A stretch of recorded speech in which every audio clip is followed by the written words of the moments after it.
Do you need to do a sound test or anything? No, I've been doing that. Like, Oh, look at you being a professional. professional. Yes, Purple Dog Girl, the professional.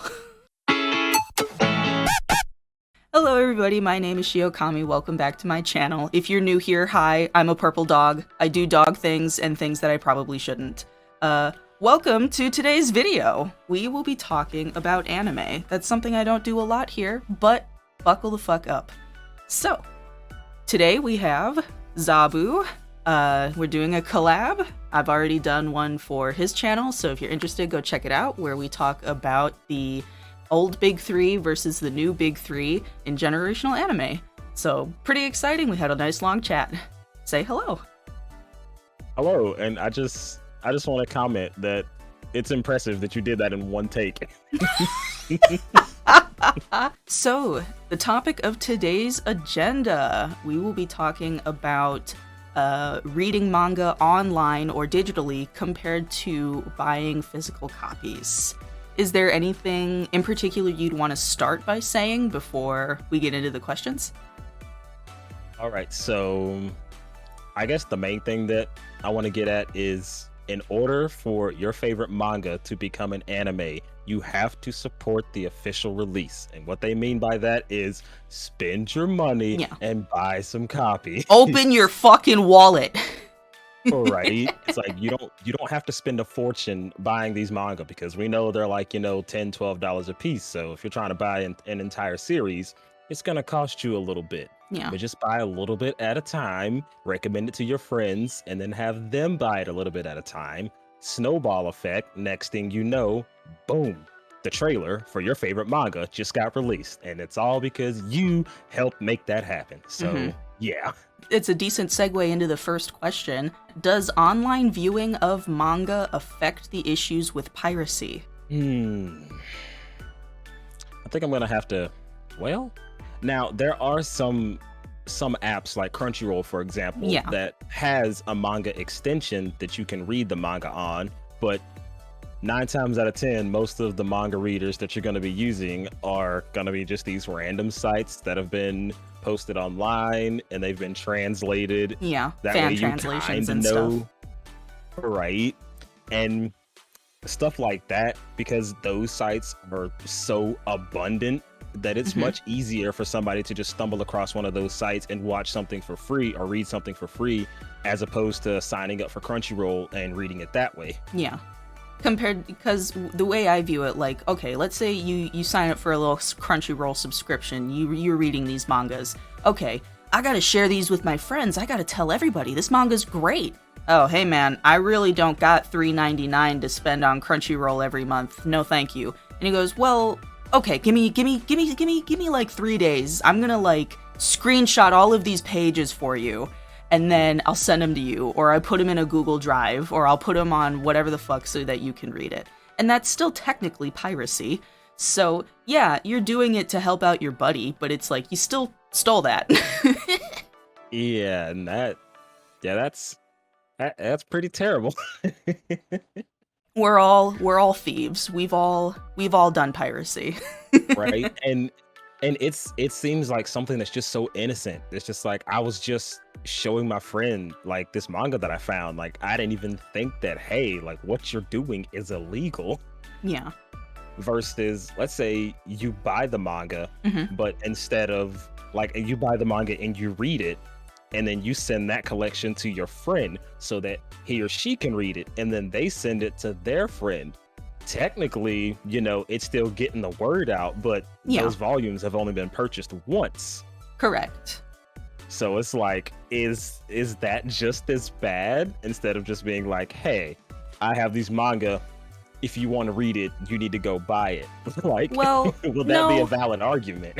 I view it in the way, because when you view it from a production standpoint, you gotta print them on the paper, you gotta bind the books, you gotta, distribute them to all of these stores. All of those things cost money, and that's why physical copies typically are more expensive than if you were to read them digitally through a subscription, or if you found them free somewhere. And so I feel like that kind of closes that space between like, yeah, I did share this manga with my friend, but I also paid $15 for it. Yeah, true. And especially if you bought the entire series, like, I just dropped a couple $100 on this, so yeah, I'm gonna let whoever the fuck I want to read it. And then that's not to say, you know, there are people that own physical copies of manga that are like, this is good and I want to share it with you, but you're gonna fucking destroy my book. Also, considering it by a generational standpoint, a lot of people that are buying manga these days are buying manga to collect them, not necessarily to read, because they already know. You know, they've read it before, they've seen it before, they've watched the anime, but they want it for their bookshelf. Right, yeah. And yeah, I can attest to that because I've said it several times. Like, once we actually move into a bigger place and I can actually have a space to put a manga shelf, I'm absolutely gonna start filling that thing up. He said, I will open my own library. Honestly, just piece by piece, just gonna slowly start filling that thing up. And like you said, it's more of just like a collection aspect, a completion aspect. It's like, you've already read it, you know what it is. It's just, I want to have this just for the sake of having it, because I'm an adult with adult money. I do what I want. Continuing on, question number 2. Do you think reading digitally hurts the artists or hurts the studios? I would say it hurts them both. Okay. Because, like, you know, as we know, we're both artists, so we know drawing takes a lot of time, and you've got this one book that has, you know, hundreds of pictures in it. And, you know, they put their blood, sweat, and tears into this book, and you're just going to read it online. Like, I'm not even going to give you your money's worth. I'm just going to read it online because it's right here. It's free. It's free to me anyway, and I don't have money. This particular situation, I feel that it more hurts the studio compared to the artist. And we were just talking about this in the collab I did on ZABU'S channel, so maybe you guys should go watch that. Contractual artistic labor. So these artists are, you know, they're signed in by contracts, so regardless of what happens, they still get paid a particular amount annually. So it's not like they're, you know, starving or struggling or anything. But in the case of the impact versus for the studio, now the studio has shuffled out all of this money to these contractual artists, and so they're the ones taking the hit because the artists have already been paid. And that makes nothing but sense. Question number 3. Does this affect manga being available for low-income people or families? Yeah, and I guess when it comes to that aspect, it's like if we were trying to find a way to like alleviate this whole issue, like how would we go about doing that? Do we make manga cheaper, or do we make, you know, more sites, you know, websites, apps, things of that nature? Do we make it more accessible online? That way there are like free editions of like manga. Like, for example, on these websites, say they had the first 3 chapters of a manga free to read online right then and there. Yeah. But from that point on, everything after that, like, oh, if you like this, then I would recommend you buy it. Yeah, shuffle me some money. You know, like, yeah, any way you can. But at least in that aspect, it gives you the chance to at least start the anime to see if it's something that you like, and then later on, you can actually buy the mangas. Right.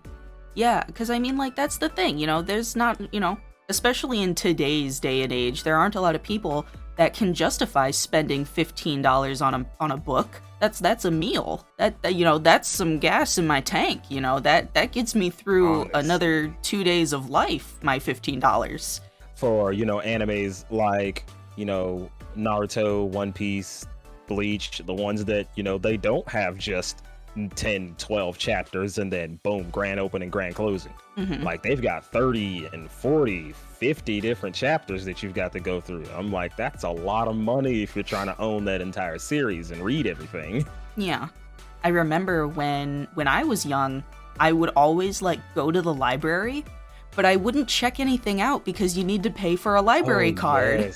Yes. So I would be in the library for like hours at a time just reading all of the manga that I could snatch off of their shelves. And then when I was all done, I'd go home. Like back when we were in high school, me and my friends, we'd pull up to like Books A Million or something like that, like a Barnes and Noble or something. And then we just go in there to the manga section and just grab a stack of whatever manga we'd want to read and then just go to like where the little chairs and stuff are and just sit there and just read it. Question number 4. Do physical copies have an environmental impact? Oh, what about the trees? Fuck. Not the trees. Oh my god. Yeah, I didn't even think about that because one of the most recent anime that just had a fucking major shift in their manga sales was Chainsaw Man. And it was something that I hadn't even really heard about because I'm like, what the fuck is a Chainsaw Man? Like that sounds like like a made up cryptid or something. And they're like, oh, we had like 100 million copies sold. And I'm like, damn. When? Like, where? Right? I don't know a single person who owns a copy of Chainsaw Man.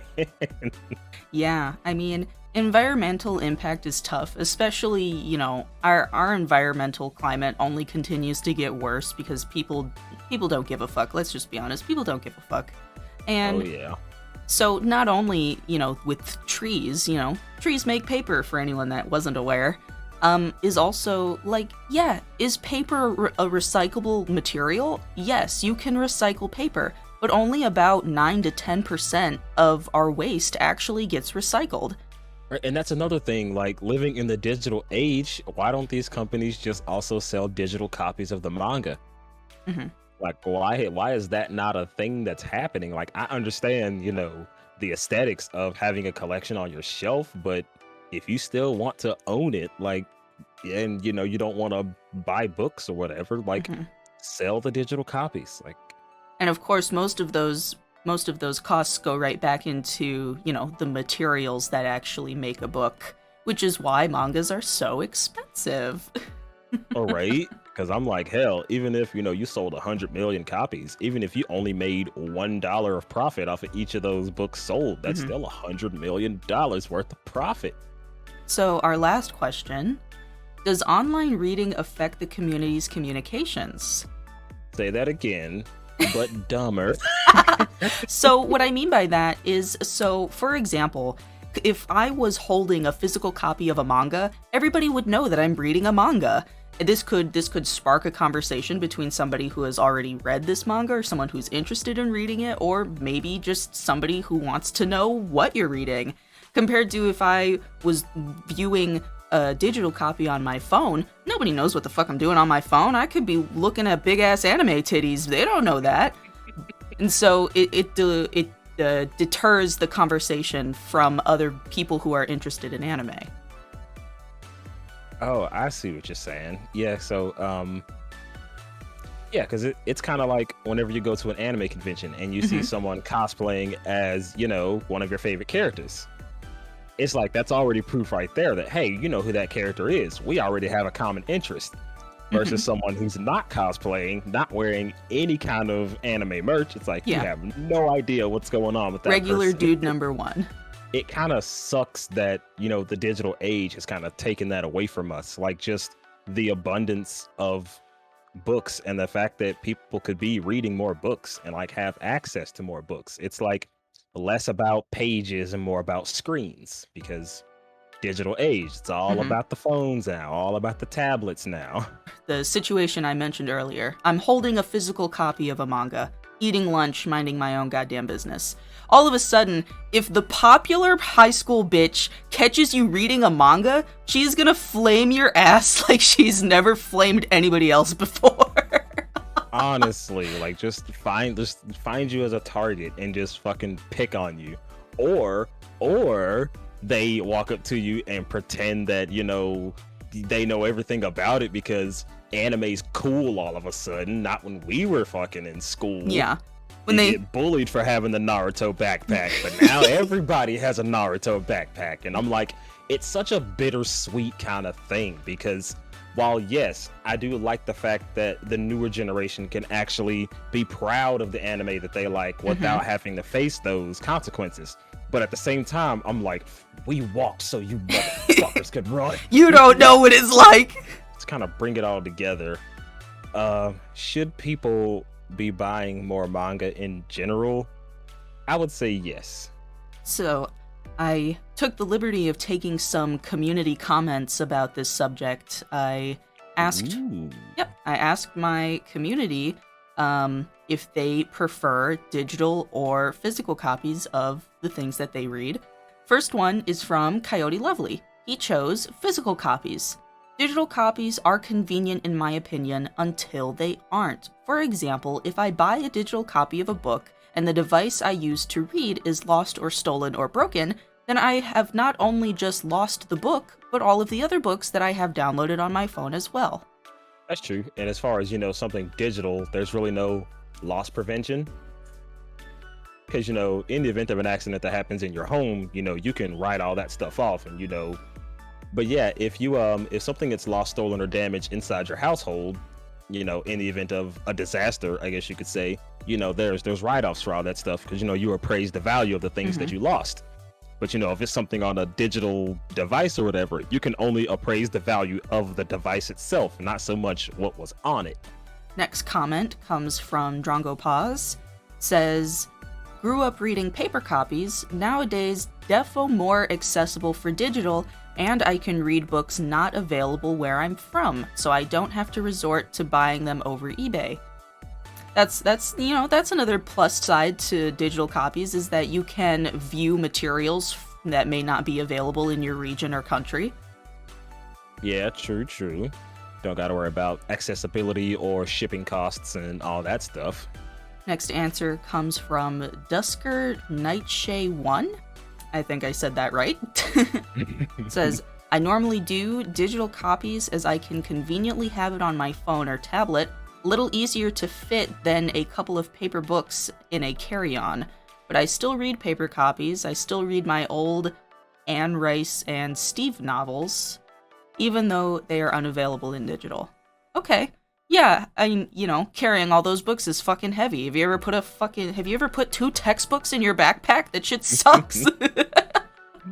That's why it's like students nowadays that have their bodies all slumped over and they got that scoliosis starting because of those damn books they carry. It's crazy. And our last comment comes from Platinum Program. Says, I know I'm a day late, but I can say turning a physical page on suspenseful parts makes the experience more impactful than just swiping to the left. No, I mean, I can totally, sometimes just having the weight of the book in your hands, touching it and actually, smelling new book pages. The smell of the pages, yes. Being able to turn a page can really affect the way somebody reads. All right. Well, those are all the questions we had. Those were all the community comments we had. Let us know your thoughts and opinions in the comments. Again, did a collab on ZABU'S channel. All of his links will be in the description. The video will be in the description. Go check him out. He's super fucking cool. So, any last words? I think that's it. That's it. That was pretty good. All right. Closing statement. Give me your best Ara Ara. You want me to say Ara? Ara Ara.